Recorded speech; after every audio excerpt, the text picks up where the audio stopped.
Stephen, tell me, who are you and what do you do? Well, my name's Stephen Jacks, as you know, and I'm a real estate agent here in Birmingham, or a real estate professional. And just happy to be here. Thank you for having me. I'm excited about it. So how did you Cool, get started in real estate? Well, it actually is kind of a funny story. Real estate wasn't always in my foresights when I first started out. Originally, I was in law school, graduated from the University of North Alabama and came down here to go to law school, graduated law school. And, it was one of those things where I was kind of figuring out my professional career, but also trying to level up my lifestyle. And, I was looking at purchasing a condo. And without knowing really how it worked, I just called a real estate company and that's actually how I met my wife. And when she showed up, I was like, flipped down the mirror like, oh my God, like I look like crap today. That we started talking and she was in trouble because I wasn't going to leave without having, that number. And I think it wasn't long after that we were dating, and so I kind of started hanging out with her a lot, and she was on the phone and brokering deals, and here I was still struggling to pass that bar, and was looking for any way to make a dollar, because when you come out of law school, you're just basically you're broke, and you're trying to figure that part out. So I got into real estate. She kind of brought me over into the dark side. But no, it's been really, really great. And so in 2018, we actually opened up our own brokerage and just kind of took off from there. Yeah, that's awesome. You had all this invested in law school. You had spent, I guess, 4-ish years, yes. And right. This huge section of your life, all this time and money, and law school is not easy. So I know there were a lot of late nights and all that stuff. So it's 100%. What was your mindset when you finally thought, I'm going to let this go, right? Yeah. And that was a big decision, and it really was, because you're right, there was a lot of long nights. There was, I remember I worked a job in law school, so, to pay my way through it. And so coming from a background where you have to work for what you have, I basically come from nothing. And so, there was one night where I remember I spent my last $200 on a law book, and I had one of those chicken cumin cubes, and I dropped it in some boiling water and was drinking this so-called made soup, reading this book that I just purchased with every dollar that I had. And I was sitting there saying to myself, there's going to be some better days ahead, I think what made the decision for me to leave the law world and put that behind me was just simply, I feel like when I sell a house or I help a family out, I get that satisfaction that I was looking for when I was looking to solve problems as an attorney. And so I do feel like I get that joy of listening to people who are my clients and taking what they tell me and put it in the reality for them, And so that kind of, to me, filled that void that I was looking for. And so, it was a very easy decision, and to back up for a second, because in the legal world, it's not always, it's not always fun, right? It's people are calling you because they have a problem, and you have to solve it, and that can be heavy sometimes, and they don't always end very well, Sometimes it ends for the worse, and so I feel like in real estate, it's always going to end with a smile on your face. And so that was kind of like the way I worked it out in my head. And like I said, it's been great. I really, really enjoyed it. Yeah. But I also feel like too, it gives me a certain edge. You know what I'm saying? Like, Yeah, kind of been there. Like, I've talked to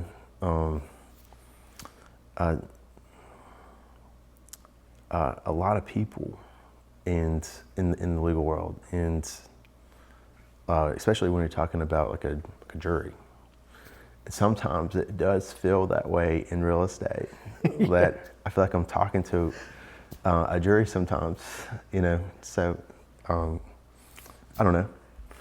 I get that, and I know with real estate, real estate law is a whole other wing of all of that, and it's so complicated. And so I would imagine that gives you kind of having the education gives you a jump on that. It really does, yeah. And just and what they don't tell you either is in law school, it's just, here's your books, now read. And you show up to class. I'll never forget my first day of class. Anybody who watches this video, who is in my law class, will laugh at this. But completely went to my first class unprepared. And in law school, when they call on you, you have to stand up to answer the question. There is no pass. There is no, but you have to literally riddle off, what the question is. And I stood up and didn't know a single thing. And this teacher grilled me hard. And before I even sat down, he said, "It's not your best night, Mr. Jacks. Please take a seat." And I took my seat, and obviously I was embarrassed, and felt like I was questioning, like, should I even be here? Like, is this for me? Like, but what it really did was motivated me. Never came to class unprepared after that. And I feel like that really helped me too in the real estate world. Like, there's never a problem that I show up for my clients that I'm just not prepared for, because I'm going to study that issue stupidly, and so yeah. Yeah, nobody ever wants to learn lessons the hard way, but They don't. that was a very hard way to learn that lesson. Yeah. And that is one of the best lessons you can learn, no matter what field you're in, whether it's real estate or law or 100%. audio engineering or 100%. whatever. Being prepared makes everything go so much smoother. 1000%. It all just comes back to discipline. And, and I think we all strive to hit that level of success in everything that we do. That comes back to, what level of discipline have you given yourself to get to where you are? Yeah, definitely. How long have you been doing real estate so far? I've been doing real estate for going on 10 years now. Yeah. And I've sold everything from a trailer that had goats on it to multi-million-dollar mansions here in Birmingham. So. Yeah. So now I want to hear about the goats. Okay, yeah. So starting out in real estate, after I met my wife, obviously it's like, who do you know? Mm-hmm. So it's, you get on the phone, you call everybody, and you let them know, hey, I'm a real estate agent now. And they're like, what? And you're like, yeah, I'm selling real estate now. And, if you know anybody who wants to sell their house, let me know. And coming from Pell City, you get a whole world of just individuals. And I got a call that said, hey, I want to sell my house. When can you come by? And I was like, well, shoot, I'm free today. I got nothing going on.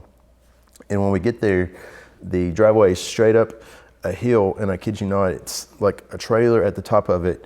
And when I got out of my car, actually a chicken flew over my head and like almost hit me.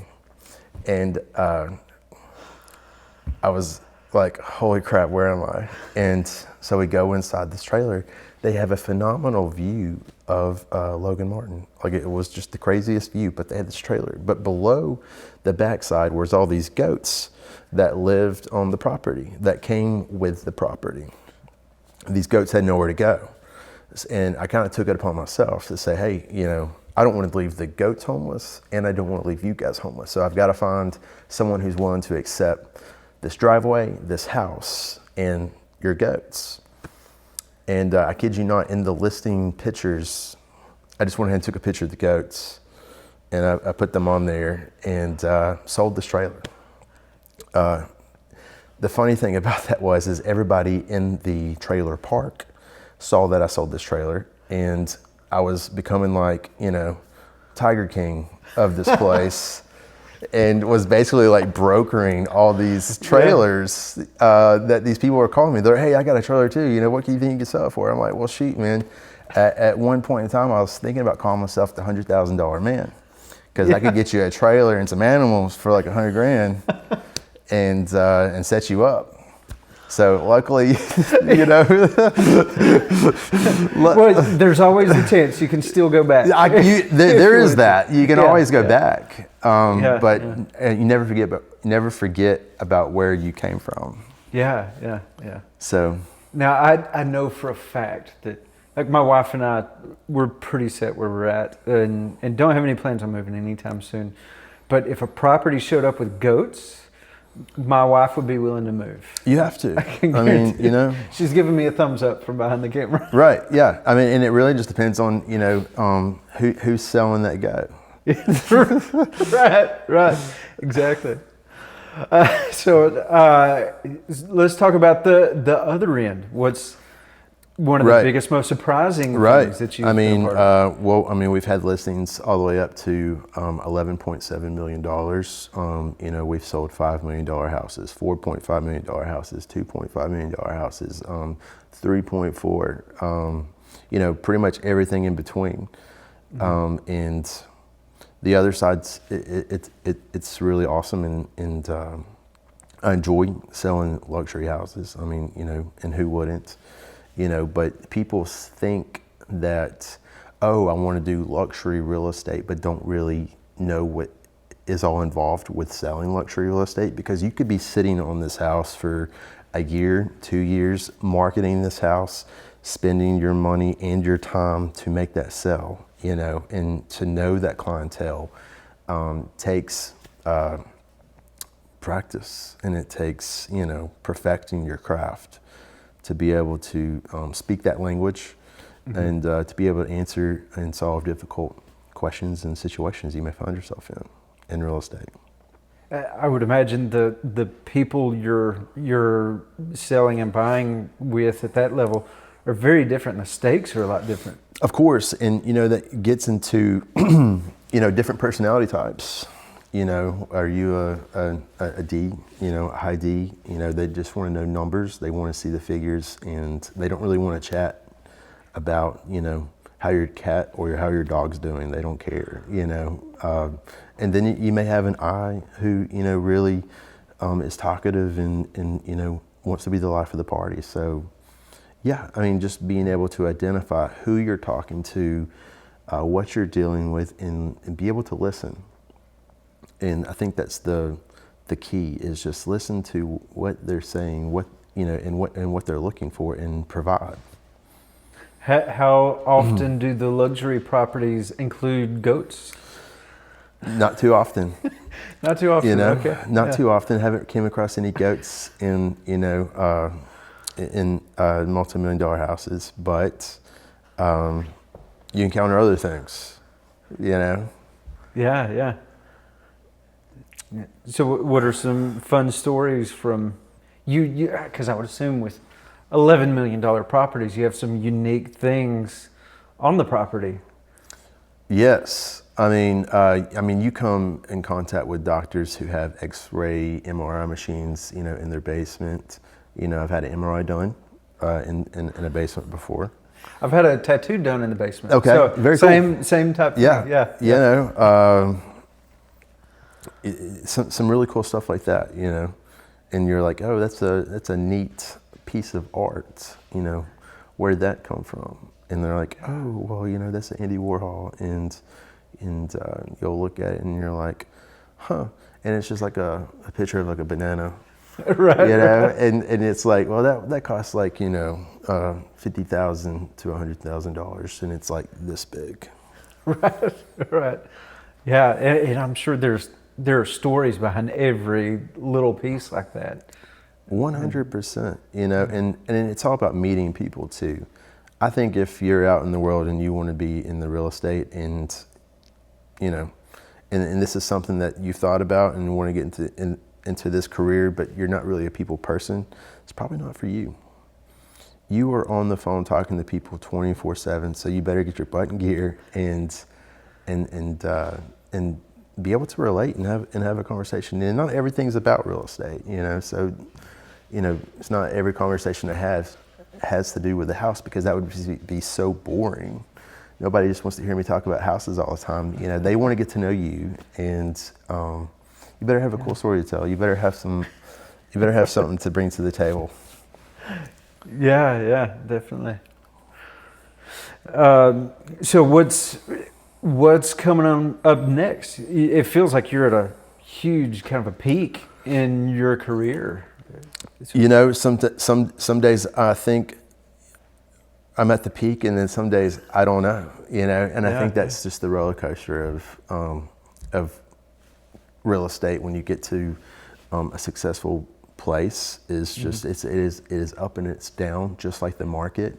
And it's always like the stock market, you know, it's some days it's up, some days it's down, you know, it really just depends on what day. But on the days where I feel like it's up, it's great, you know, and we really enjoy it, we have a great time. I have just really enjoyed meeting tons of wonderful and awesome people who are looking to move here to Birmingham, and I get to be a part of that. I get to say, hey, we did that. And, you know, with a lot of the houses that we sell also come a lot of business, because they're here to open up shop, or they're here to start something or bring something that's from out of state here to Birmingham. And I love to watch that, and, you know, just bring a lot of growth to our city here. And that's been really rewarding, I think. Yeah, and you said in 2018, you and your wife started your own. We did. It was called White House Real Estate. We did not know what to call ourselves, and we sat there and with a marker board wrote all sorts of different names on the board, and we just really loved that idea of a white house with the picket fence going around it, and how much joy that brings people to it's just that family feel. And so that's what we kind of went with, was White House Real Estate. And so that's what we called ourselves. Yeah, and so that's still the same company that you have now? Well, we actually retired that company, and now we're a part of a much, much bigger brokerage. And we had kind of figured we had somewhere around 20 to 25 agents with us at White House, and we had done everything I felt like we could as a mom and pop shop. And a lot of these, the brokers that we're at now offers way more technology that more than we ever could have provided. You know, they have stock options, et cetera. So yeah, no, it was a much better opportunity for us and the agents that we brought on board, because of what they were able to provide that we couldn't. Yeah. That's awesome. Those are two big moves, but it seems like every move you make is stepping up so many notches. You know, and that's what you want to, because you're not just doing this for you, right? You're doing it for so many other people, and you know, and they're kind of looking to you for, you know, leadership, and is this the right move? And so yeah, every move has to be calculated, because everybody's, you know, kind of relying on you, you know, to make the right decision. And to be the leader, you know, you kind of have to dive deep and learn all you can. Yeah, I bet. So do you have specific future things you're planning that you can talk about? There are some things that I can't talk about, and then there are some things that I can. But no, we are a Zillow Flex team. So what that means is that we have a contract with Zillow. So if you call in to Birmingham and would like to see a property, it's you know, 3 out of 10, maybe even 10 out of 10 times you're probably going to talk to me or one of our agents. That's awesome. Yeah. So for people who aren't in real estate, people that have other positions and don't know a lot of the day to day, what are some of the maybe surprising things that people wouldn't expect that a real estate agent does or has to do? And that's one thing that we probably could do better of showing the world is a lot of behind the scenes, because you see it on TV, Selling Sunset and $1 Million Listing, and they look at this career and they're kind of like, wow, I can do that. But you don't see all the paperwork that's involved behind the scenes. You don't see the late night conversations that you're having with multiple people across the board. Sometimes it's attorneys, sometimes it's lenders, sometimes it's the dad of the person who's buying, and then you have the inspections, and all the different things that comes with making a house livable and safe. And then there's the whole running around, dropping your kids off, going to show 20 houses. And you may show 20, 30 houses and not make a single dime. So you're investing a lot of time into a lot of people, and you may not get paid at the end of the day. So there's a lot behind the scenes that I feel like people don't see. I like to call my car my office, because 90% of the time, me and my wife Connie, we're probably in the car riding around sweating, showing houses, and not everybody's house is a luxury house. You may be walking through cobwebs, you may be stepping over dog poo just to get to the bathroom. Whatever, whatever it takes. We all have bills to pay, and so everybody deserves a chance to purchase a house and live that American dream, as cheesy as that sounds, but it's true. And that's what I want for everybody. So I sell everything from a goat trailer to $11.7 million houses.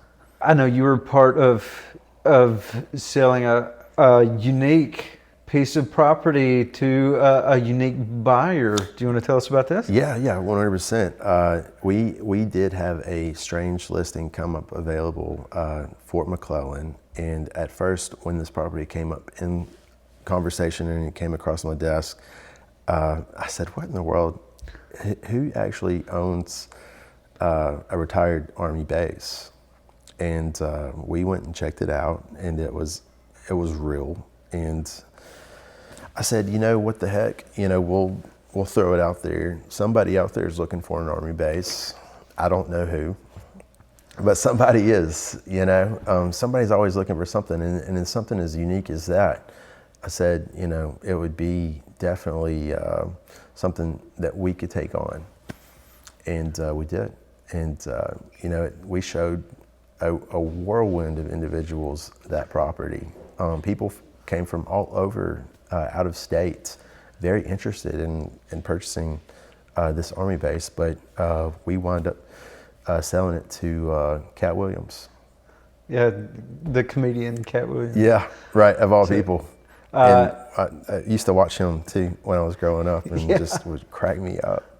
Yeah, from what I've read in the news, he's making a movie studio. That's what I've heard, that he's making a movie studio. I don't know all the details of what they plan to do there, but I have heard that it's a movie studio. And what a cool place, because who would have thought, that it would be a movie studio? But when you sit back and look at it, you're like, man, this place would be amazing for something like that. So no, he's a genius for even thinking about something out of the box like that. Yeah, I'm very curious. All the other people that you showed it to, do you know what those people would have? A lot of different things actually. Storage units. A lot of people were looking at storage units. We had somebody who's looking at putting a hotel there. We had somebody who was looking at military things. Like they have a military contract, and what they would do is take people there and actually train them. Okay, gotcha. Yeah. So that would be a keep it in the family kind right, of thing. yeah, right. Like here's my base. Yeah. And how many goats were included in that? Yeah, no goats actually. No goats. Okay. And at one point, you know, we were worried that there were still actually live Live rounds? rounds and potential bombs still on the base. And so, you know, that was one thing that we had to get cleared. That could be a deal breaker. Yes, yes, it really could. Yeah. Now, was it just the buildings on the property, or were there any retired tanks or anything? There were like Army trucks, yeah, 100%. There was Hummers, Army trucks, all kinds of stuff, really cool stuff that you don't see every day. That was actually there, yeah. Yeah, that sounds like it could be a lot of fun. Did it all stay with the property? It did, yeah, it did. It came with the property. That's awesome. Have there been any other unique properties that you've had like that? I have to say that's probably the most unique that I've had to deal with since.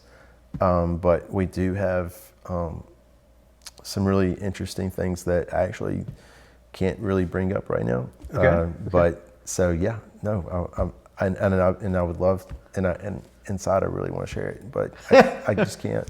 You know? Right. Yeah. I understand that. So.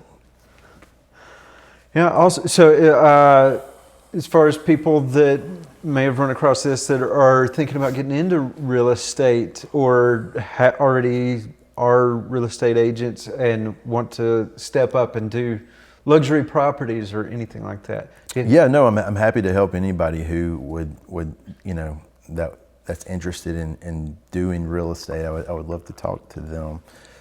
It's not easy.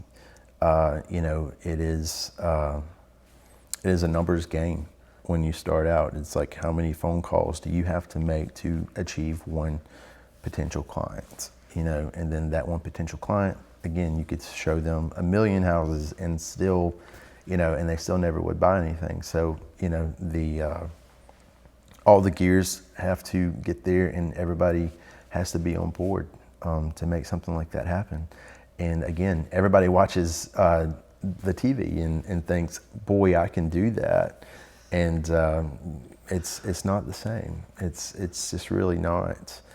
And I wish they would, you know, kind of do a better job of showing, you know, a lot of the behind the scenes stuff, because I think that would really open up a lot of people's eyes in what this career involves. And I think if you look at any career, they omit a lot of the other things. Like if you watch Matlock or if you watch Suits, and you know, you just see the lawyer walking in there telling that judge off. Well, that don't happen in real life. You can't do that. You can't do that in It's real not how life. that You ever works. done that? I dare you to go do that, because you're probably not going to be in a good situation.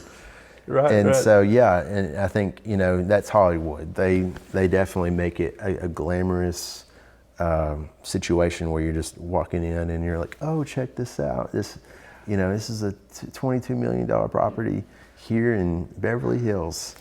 And that's just not reality. Yeah, and I would imagine it's a lot like the goat trailer. Where if Yes, start somewhere. Even if you do something small, if you do it really well and you pay attention and make the people feel like you're listening to them and doing a good job for them, then all of their friends want to use you. 100%. And, you know, for the longest time I had this quote. It was, hard work beats talent when talent doesn't work hard. Oh yeah. You know, Love that. And it is just that consistency that you were talking about, just doing something and doing it right, and then repeating. Yeah. And do it again and perfect that craft. And if you do that, people are going to notice things and see, man, this guy does a good job. I love that. So is there anything else you'd like to share? I can't think of anything off the top of my head. Just happy to be here, happy to have this opportunity. Sorry if I rambled too much. No, it was great. It was great. And whatever, but no, we really love what we do. We take it very seriously, Again, there's no house too big and there's no house too small that we, wouldn't love the opportunity to talk to people about. And, and if you find yourself sitting there saying, hey, I wonder what my house is worth, or, I'd like to talk to him, I'd encourage anybody, hey, please give me a call. My cell phone, I keep it very close, and would love to chat. Would love to chat with you. Awesome. Yeah, well, thanks for talking with me, Thank you, Stephen. Matt. This I was a lot of appreciate fun. you. Yes, sir. Thank you. Yeah.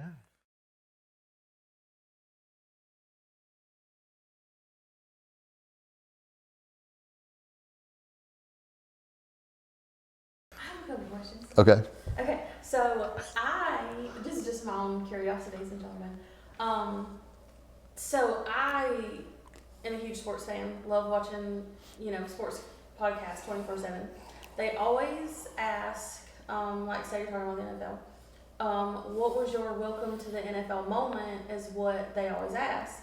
So I was curious when you were talking about how you had that, you were broke, you just finished law school, Right. all this kind of stuff. Did you have that exact, do you remember, or do you have that exact moment where you realized you made it? Like you had started this new career, all this kind of stuff. Maybe it was the biggest check you ever got or Right. whatever. Do you have a moment like that?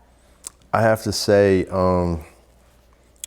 it was when we purchased this house. And I was very thankful that I was actually in a position to purchase, something nice, and that was a huge, I don't know, it was like a touchdown. Yeah. Thanks, brother. It was like a touchdown for me, and I was like, thank you, God. Yeah. Like That's what you had been working for. that's what you've been working. That's yeah. What you want, That's you're striving for. that's right. And that was for me is like, hey, keep doing what we're doing. We're doing something right. Did you have any devastating moments or setbacks leading up to Oh my that? God. Oh my God. Yeah. I mean, in the world of real estate, it's, chasing a deal down to survive, and a lot of times, Especially at first, I guess. at first, 100%, and still up to this day, it's, chasing that deal down to make sure you get that house sold, or, you get that house for your client who's in the market looking, because, there's a lot of really, really great agents here in Birmingham. So the competition is thick. And so, yeah, the chase never ends, I think. But I think that's kind of what keeps you coming back, right? Is like, even if a pitcher, doesn't get that strikeout he's looking for, or if a quarterback misses that touchdown pass, like, you just keep consistently perfecting your craft. If you don't make that deal for somebody, do you feel that? Because I feel like I would take that on for, especially if it's a family that really Yes, I do. And, they say, keep your emotions set aside from your clients, and don't get emotionally involved. But that's really hard because real estate is an emotional career. And if we miss out on a house, I 100% sit in my bed and think about that at night. And I'm like, man, that really, really sucks. Yeah, I thought about that. I love the dynamic y'all have, that you both do the same thing. And like when you were talking about how you're working from your car, you're making phone calls 24/7. Number one, I could never want to talk to people about Yeah, right. But I love that, like, your wife is in the trenches with you with it. Yeah. She understands if y'all had different careers or weren't chasing the same thing. I Right. can imagine how that might be difficult in a marriage or whatever, but Yeah. she understands why you're locked in your car even though you got home 20 minutes ago. I think that is a huge reason why we work out so well, is because she knows that, hey, it's been a crappy day.